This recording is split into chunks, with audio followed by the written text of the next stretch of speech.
garoomada kubadda cagta ee ugu cajiibsan caalamka. Sanad kasta waxaa caalamka laga hirgeliyaa garoomo kubadda cagta loogu talagalay. Garoomada qaar waxaa caan ka dhiga naadiyada ku ciyaara oo ah kuwa caanka ah adduunka. Tusaale ahaan, Camp Nou oo ku yaala magaalada Barcelona ee dalka Spain, Old Trafford oo ku yaala Ingiriiska. Waxaa jira baratan xooggan oo ka dhexeeya dowladaha caalamka dhanka garoomada kubadda cagta. Muhandis kastana wuxuu jecel yahay inuu sameeyo wax cajiib ah. Run ahaantiina qaar ayaa ku guuleystay. Muuqaalkan waxaa kusoo bandhigi doonaa 5 ka mid ah garoomada ugu cajiibsan caalamka.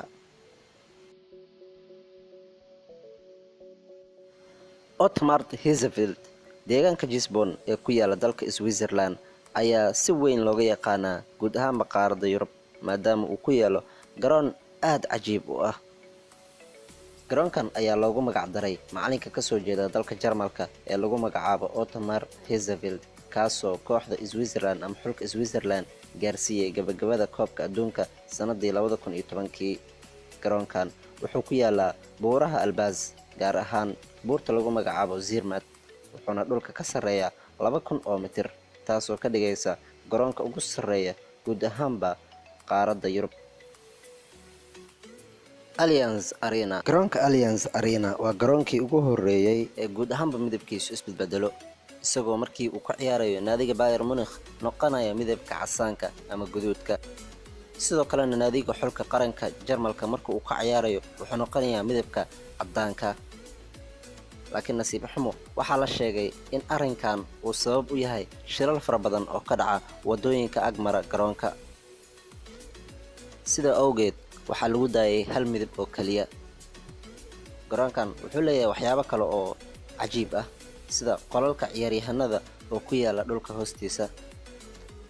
Khariimaantiis Baladano wuxuu ku yaalaa caasimadda Santiago ee dalka Chile, wuxuuna qaadaa 47,000 oo ruux.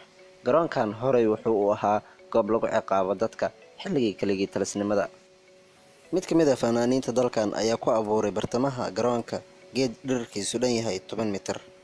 Haddaba 2006 ayaa la furay garoonkan, waxaana ku ciyaaray 2 koox, isaga oo bartanka garoonka uu ku yaalo geed.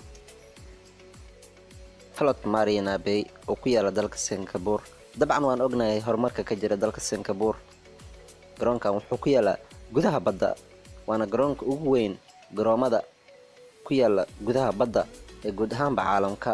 Waxaa lagu qabtay kulamo caalami ah, wuxuuna qaadaa 30,000 oo ruux.